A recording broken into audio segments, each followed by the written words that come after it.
రేపు అందరికీ శుభోదయం. ఇక్కడ ప్రధానంగా ఈ ఎన్రోల్మెంట్ యాక్ట్ సంబంధించి ఇక్కడ మనకు ఇంకొక అప్డేట్ కూడా వార్తల్లో ఉంది. ఎవరైతే ఎన్రోల్మెంట్ కు సీరియస్ గా ప్రిపేర్ అయ్యే మిత్రులు, నేను ఏవైతే ఈ అప్డేటెడ్ క్లాసెస్ చేస్తున్నానో అంటే మీకు రెగ్యులర్ గా అప్డేట్ చేసేసుకోండి. రెగ్యులర్ గా ఇది ఏ సిలబస్ లో ఉపయోగపడుతుందో అప్డేట్ చేసుకోండి. మీకు ఏదైనా ఈ ఫిలాసఫీకి సంబంధించిన ఎగ్జామ్ మనకు ఏమంటుంది దాన్ని సిలబస్ విషయంలో కావచ్చు, లేకపోతే ఏ డౌట్స్ ఉన్నా కానీ నా నెంబర్ ఉంటుంది, ఒకసారి కాల్ చేయండి.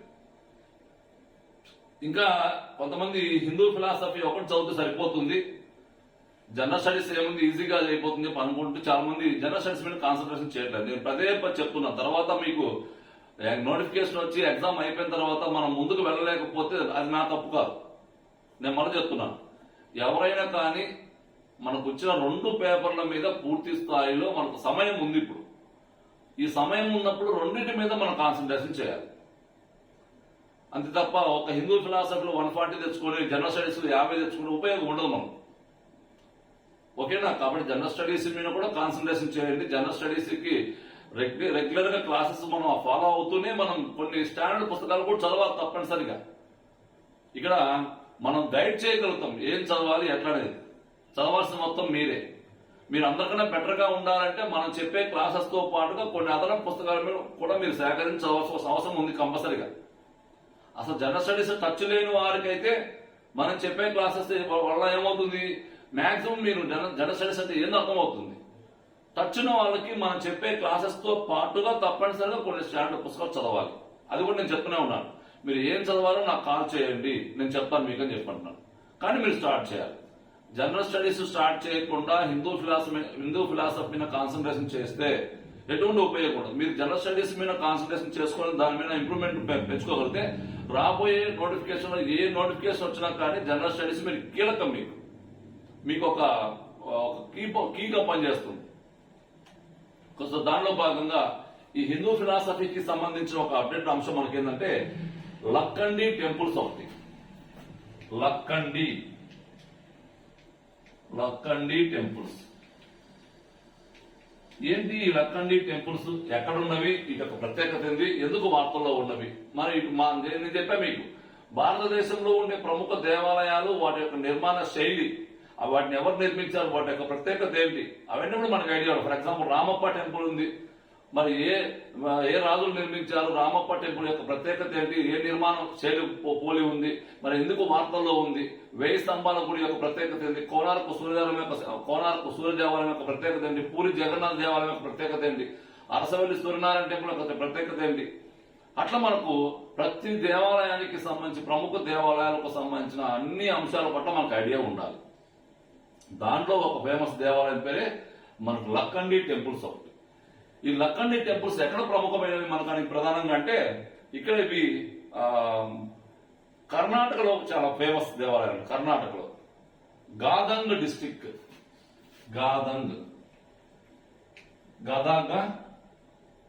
గదాగ్ డిస్టిక్, ఈ గదాగ్ జిల్లాలో ఉండే ఈ లక్కండి టెంపుల్స్ యొక్క ప్రత్యేకత, కర్ణాటకలో ప్రముఖమైన దేవాలయాలు. ఈ దేవాలయాలని కళ్యాణి చాళుక్యులు అనే రాజవంశం వాళ్ళు ఈ లక్కండి టెంపుల్స్ నిర్మించారంట. ఈ లక్కండి టెంపుల్స్, ఇక్కడ లక్కండి టెంపుల్ అని చెప్పంటారు, టెంపుల్స్ అని చెప్పంటారు. అడివి ఒక 50 దేవాలయాల సమూహం. ఇక్కడ చాళుక్యుస్, కళ్యాణి చాళుక్యులు. మీకు నేను ఆల్రెడీ దేవాలయాల యొక్క నిర్మాణ శైలి చెప్పినప్పుడు నగర శైలి, ద్రవిడ శైలి, వేసర శైలిని 3 రకాలు చెప్పుకుంటాం. నగర శైలి, ద్రవిడ శైలి, వేసర శైలి. సో ఇక్కడ చాళుక్యులు అనుసరించిన విధానమే వేసర శైలి, వేసర. సో దానిలో భాగంగా కళ్యాణి చాళుక్యుల చేత నిర్మించబడిన ఈ లక్కండి టెంపుల్స్ అనేవి సుమారుగా 50 దేవాలయాల సమూహం. ఈ 50 దేవాలయాల సమూహము వీటి యొక్క ప్రత్యేకత కూడా రాస్తూ వచ్చారు. ఇవి largest and oldest Jain temples అంట. అంటే చాలా పెద్దవి మరియు పురాతనమైన జైన దేవాలయాలు. జైన మతానికి సంబంధించిన దేవాలయాలు, largest and oldest Jain temples. అంతేకాదు ఇక్కడ 101 స్టెప్పులు అంటే 101 స్టెప్పులు కలిగిన దేవాలయాలు. వీటిని ఏమంటారు, వీటి కళ్యాణి అని పిలుస్తారంట. 101 స్టెప్స్ ఉంటాయంట ఈ దేవాలయాలు. 101 స్టెప్స్ అంటే 101 అరలు కలిగిన దేవాలయాలు ఈ యొక్క లక్కండి టెంపుల్స్. వీటికి ఈ యొక్క దేవాలయాలకి కళ్యాణి అని పేరున్నారు, కళ్యాణి. మరి ఇంతటి ప్రాముఖ్యత కలిగిన వేసర శైలిలో నిర్మించబడిన కళ్యాణి చాళుక్యుల చేత నిర్మించబడిన 50 దేవాలయాల సమూహంగా పేరొందిన కళ్యాణి దేవాలయాలు లేక లక్కండి టెంపుల్స్ ఎందుకు వార్తల్లో ఉన్నాయి మనకు చూసుకుని వస్తే, వెరీ రీసెంట్ గా యునెస్కో టెంటేటివ్ లిస్టింగ్ లో జాబితాలో జాయిన్ చేశారు. మనకి యునెస్కో జాబితా వేరు, యునెస్కో టెంటేటివ్ జాబితా. టెంటేటివ్ అంటే ఇక్కడ రాబోయే కాలంలో యునెస్కో జాబితాలో చేర్చడానికి వీటికి అవకాశం ఉందని ప్రాసెస్.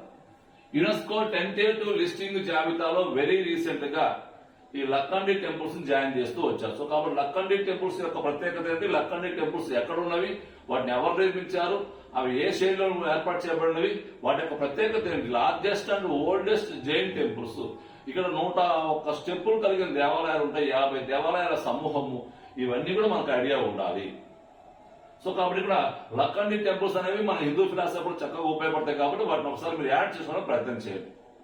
నేను మళ్ళీ చెప్తూనే ఉన్నాను, మనకు మనకు నోటిఫికేషన్ అనేది కంపల్సరీగా జూన్ చివరి వారంలో కానీ జూలై ఫస్ట్ వీక్ కానీ వస్తుంది. గ్రేడ్ 1 వస్తుందా, గ్రేడ్ 3 వస్తుందా, మనకు కంపల్సరీగా వస్తుంది. కాబట్టి గ్రేడ్ 1 కోసం కానీ గ్రేడ్ 3 కోసం కానీ సీరియస్ గా ప్రిపేర్ అయ్యే వాళ్ళు ఎవరైతే ఉన్నారో మీరు ఇప్పటి నుంచే మీ ప్రిపరేషన్ స్టార్ట్ చేయండి. ప్రిపరేషన్ కూడా సైమల్టేనియస్ గా జనరల్ స్టడీస్, హిందూ ఫిలాసఫీ రెండు చదివితేనే ఉపయోగం ఉంటుంది.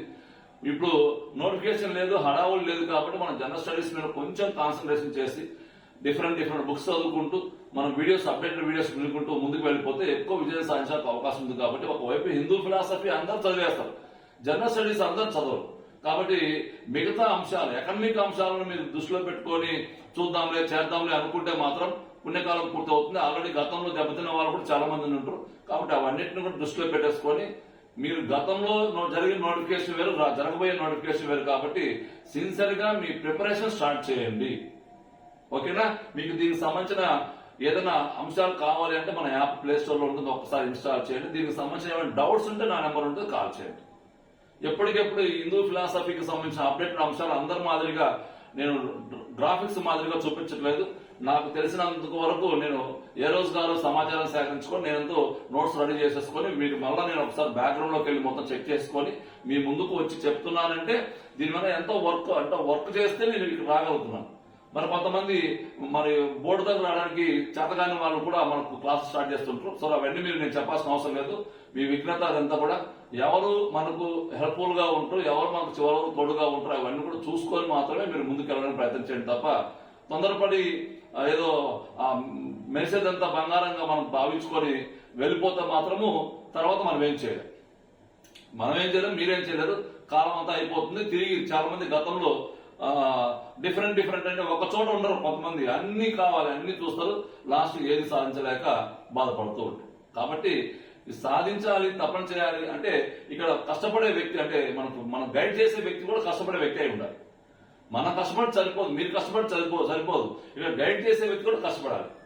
సో మీరు కష్టపడాలి, గైడ్ చేసే వ్యక్తి కష్టపడినప్పుడు మీకు ఈజీగా విజయం రావడానికి అవకాశం ఉంటుంది తప్ప మీరు మాత్రమే కష్టపడి గైడ్ చేసే వ్యక్తి ఏదో షో చేస్తే మాత్రం ఎటువంటి ఉపయోగం. ఎందుకంటే మీకు గైడ్ చేసే వ్యక్తి కూడా డిఫరెంట్ సోర్సెస్ నుంచి మీకు సమాచారం మొత్తం సేకరించుకోవాలి, మిమ్మల్ని ఎప్పటికప్పుడు గైడ్ చేస్తుండాలి, మీతో మాట్లాడుతుండాలి, మీకు సలహాలు సూచనలు ఇస్తూ ఉండాలి. అప్పుడు మనకు అనుకున్న విజయం వస్తుంది. ఓకేనా? సో కాబట్టి ఇవన్నీ కూడా కలగలిపి ఆధారణ అకాడమీ ఏర్పడింది. కాబట్టి మీకు ఏదన్నా డౌట్ ఉన్నా కానీ నా నెంబర్ ఎప్పుడు మీకు అందుబాటులో ఉంటుంది. కంపల్సరీ కాల్ చేయండి, మన యాప్ ఇన్స్టాల్ చేయండి. మీరు విజయం సాధించడానికి ఆధారణ అకాడమీ ఎప్పుడు సపోర్టివ్ గా ఉంటుంది. ఓకేనా? Thank you.